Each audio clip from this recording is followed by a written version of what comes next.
Hi, I am Chris. I want to thank you guys for coming to paddle with us this weekend. Hopefully you brought everything to deal with the weather today, including that sun that might be beating down on you from time to time.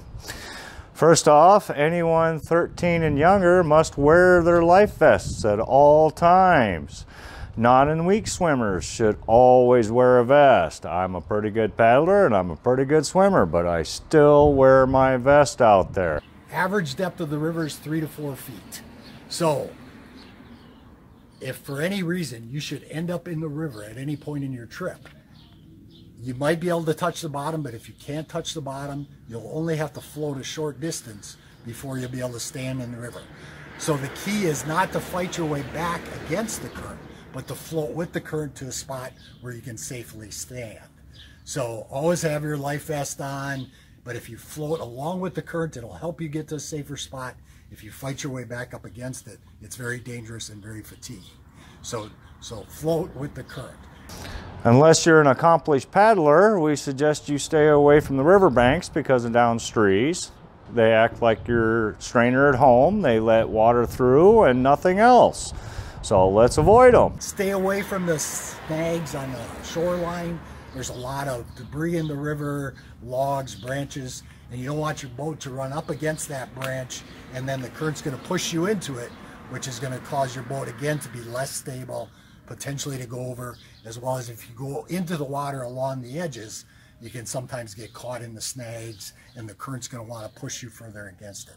So person in front of the boat, if you're paddling a canoe, pay attention to what's in the river, direct your person in the back to steer you out of that hazard kind of thing. If you're into the wind's kind of paddling, you might have to get up to one side of the bank or the other, but do again, pay attention ahead of you. On your sandbar, whether you're camping or playing on the sandbar in the water, we want you to play upriver, the upriver side of the sandbar. So if my hand is the river and my hand is the sandbar, the current's flowing this way, what we want you to do is play up here, walk upriver into the current. The sand will be real firm, the water depth will change real gradually, and you'll be able to float back to your sandbar if you do end up in a deeper hole. On the downriver side of the sandbar, where the current is constantly washing away the sand, you're likely to find deeper drop-offs. People would describe it as I was walking along and suddenly the sand gave way, felt like I was in quicksand. And that is truly an issue that can be there. You just have to be careful of that. If you end up floating, keep floating with the current till a spot that you can stand up. Don't try to fight your way back to your canoe or to your other party. Just float down to a spot you can stand up and somebody will come down and help you out or get you back to your sandbar. Again, always have your personal life vest on and enjoy the river. You are leaving on a wilderness experience. There may be a road on either side of the river, landings along the way, but you are responsible for making yourself to the next boat landing before we can be of any assistance. So at the Boscobel boat landing, which is where you're going to end your trip, what we want you to do is, as you come into this channel, stack our equipment on the side of the grassy area, and we'll be down throughout the day to pick it up. One thing we really want you to pay attention to is how you enter this landing.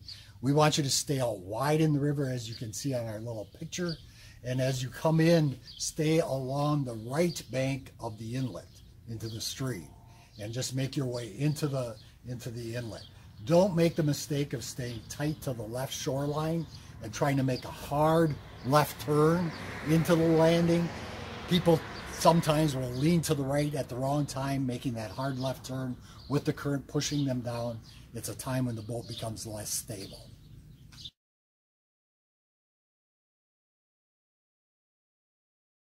Alrighty, when you folks come into the Boscobel landing, we suggest you make a nice wide turn for this landing. Do not stay up beside the bank and cut the point.